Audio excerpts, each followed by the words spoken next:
They said the plantation slept at night, but the old servants knew better. Behind shuttered windows and candlelit halls, secrets moved like breath through the dark, unspoken, dangerous, alive. In the year 1841, on a cotton estate carved from southern soil, a master's wife stood at the edge of her carefully built world, torn between duty and a truth she could no longer silence. An aging servant named Selva carried more than years in his hands. He carried memories, remedies, and a past no one dared question.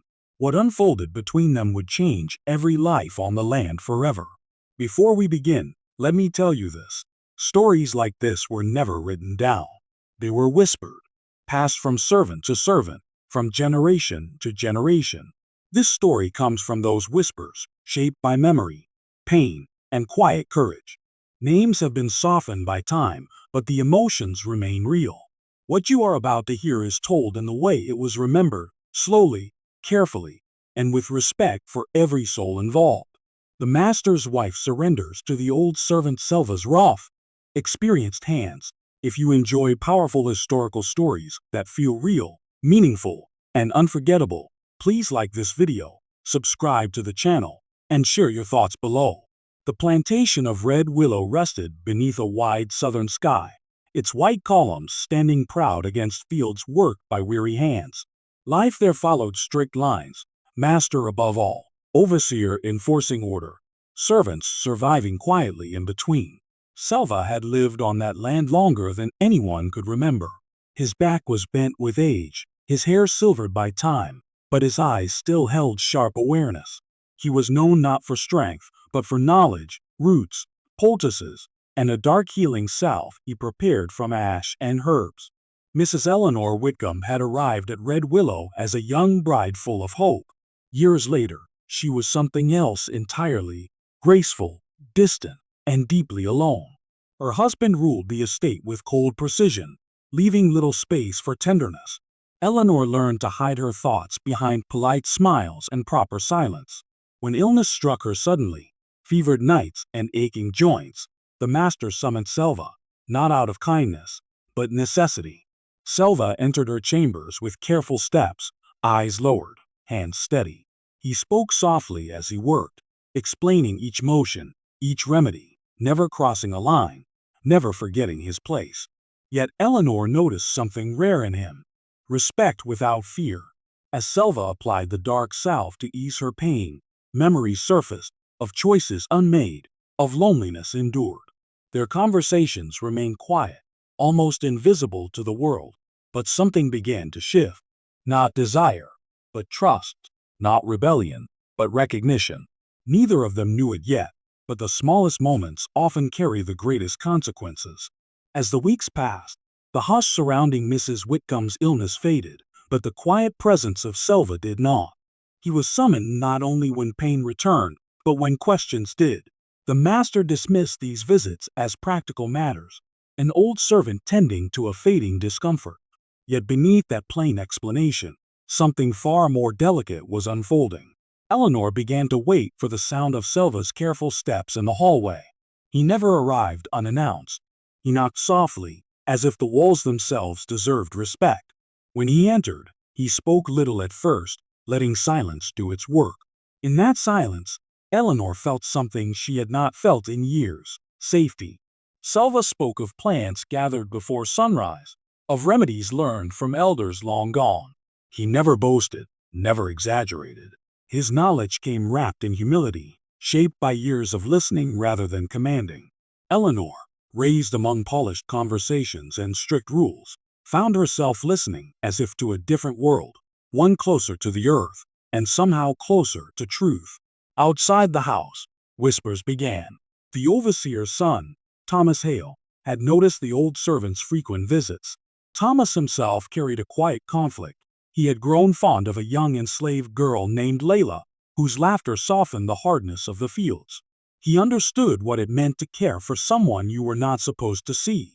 What he observed between Selva and the mistress troubled him, not with jealousy, but with fear. One evening, Thomas warned Selva in a low voice near the smokehouse. "Eyes are turning," he said. "Even careful steps leave marks." Selva nodded. He had lived long enough to recognize danger when it shifted in the air. Yet, he did not stop coming. Eleanor's condition worsened briefly, and the master grew impatient, more absent than ever. In his absence, Eleanor's conversations with Selva deepened, not into forbidden territory, but into confessions of loneliness, regret, and quiet endurance. Eleanor spoke once of how she felt unseen in her own home. Selva did not answer immediately. When he did, his words were simple. "Some lives are made loud," he said. "Others are made strong." That night, Eleanor realized something unsettling.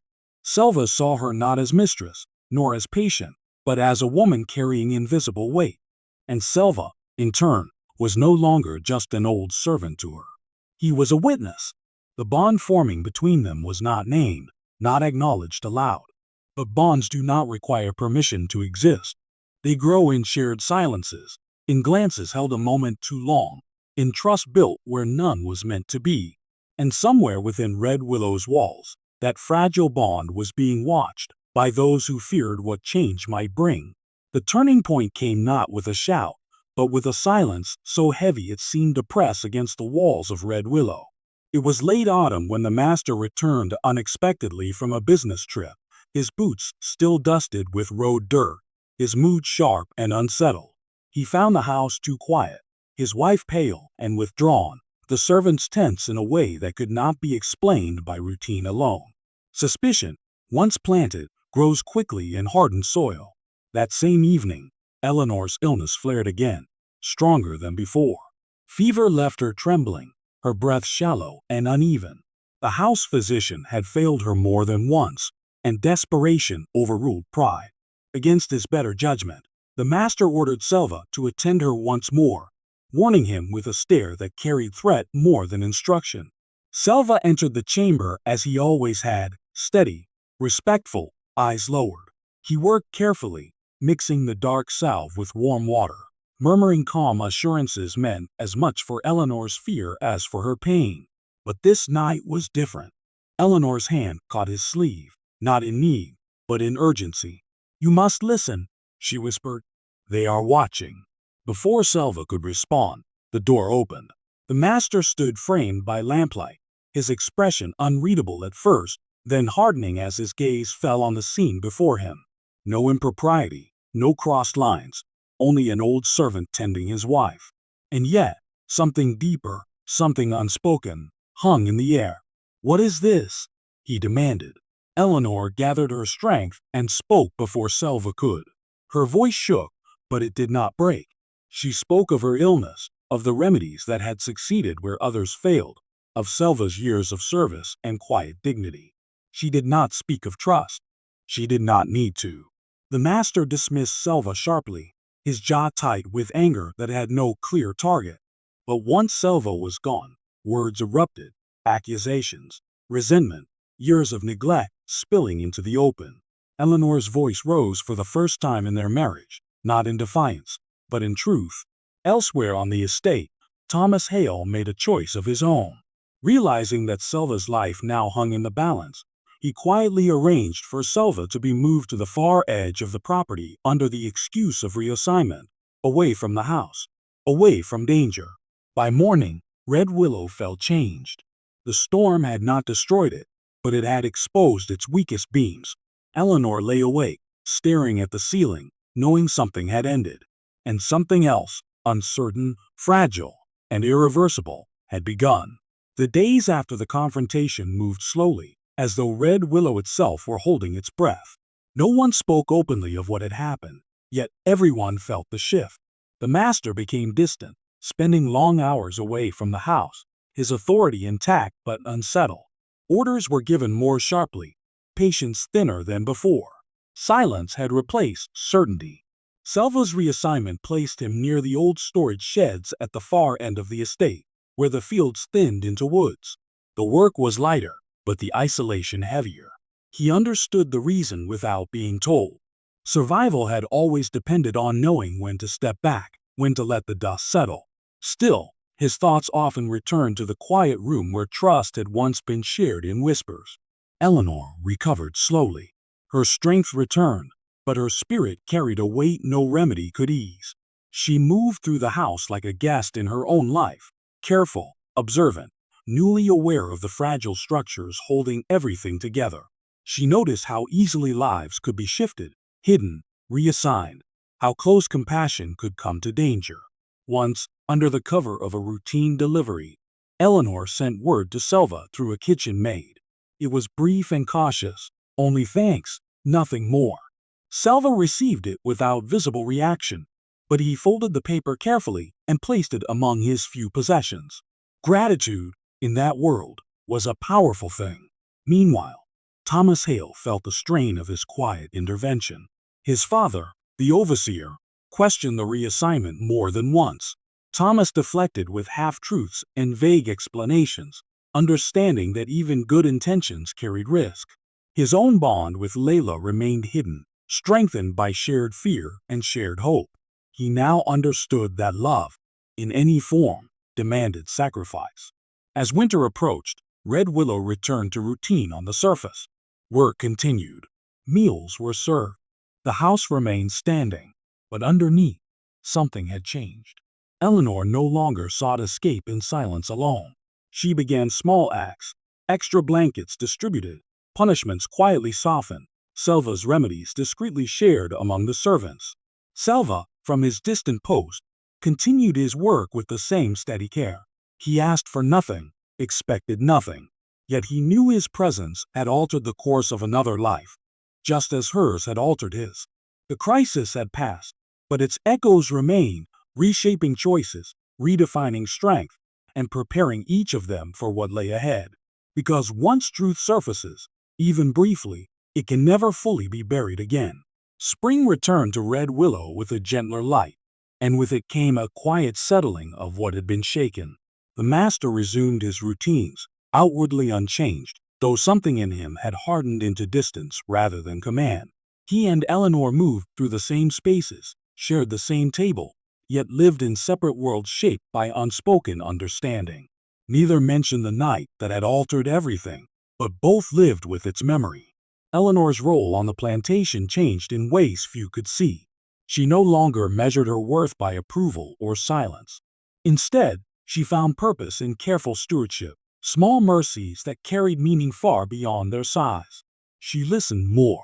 She intervened where she could. The house began to feel less like a prison of expectations and more like a place where quiet resistance took root. Selva remained at the edge of the estate, growing older but no less respected among the servants. His remedies spread beyond Red Willow, carried by word and need to neighboring lands. He trained younger hands, passing down knowledge that could not be written, only practiced. His life returned to its familiar rhythm, yet he was no longer invisible. Those who knew, knew. Thomas Hale made his own decision before the year ended. Unable to reconcile the life expected of him with the one his conscience demanded, he left the overseer's post under the excuse of opportunity elsewhere. Layla was quietly freed through arrangements that raised no questions but changed everything. Together, they disappeared into a town where names mattered less than effort.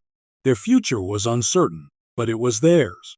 Eleanor heard of their departure weeks later and smiled for the first time in a long while. Hope, she realized, did not always arrive loudly. Sometimes it left quietly, carrying possibility with it. One afternoon, Eleanor walked the grounds farther than she had in years. She stopped near the sheds where Selva worked.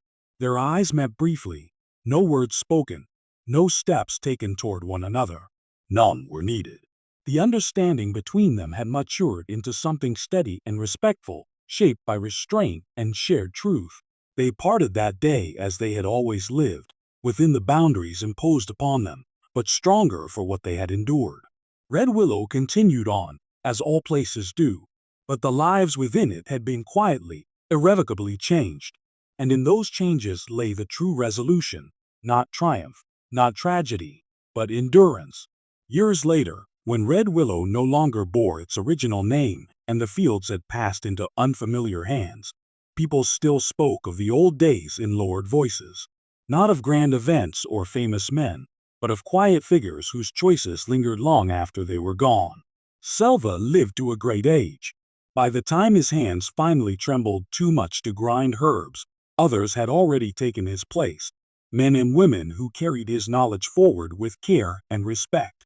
They spoke of him not as a servant, but as a healer, a teacher, a steady presence in a world that often showed little mercy. His remedies survived him, passed through generations, as simple wisdom born of observation and patience. Eleanor Whitcombe remained at Red Willow until her later years. After her husband's death, the house grew quieter still, but less heavy. She was remembered by some as reserved, by others as kind in subtle ways. Those who truly knew her remembered how she listened, how she changed what she could without ever seeking recognition. In a time when loud defiance invited destruction, her strength lay in endurance and careful action. Thomas Hale was seen only once more by someone from the old estate. He was older then, weathered but at peace, working a small plot of land alongside a woman whose eyes carried both gentleness and resolve. They did not look back when the past briefly crossed their path. They had already moved beyond it. As for the bond that once formed in silence between a mistress and an old servant, it was never named in any record. But it did not need to be. It lived on in the way lives touched without possession, in the way dignity can pass between people even when the world insists on division. History often remembers power, but memory belongs to moments, small acts of courage, restraint, and compassion that ripple outward unseen. And so this story was not preserved in ink or stone, but in whispers, in lessons quietly taught, in lives that turned just slightly towards something better. That is how Red Willow was remembered, not for what it owned, but for what it changed.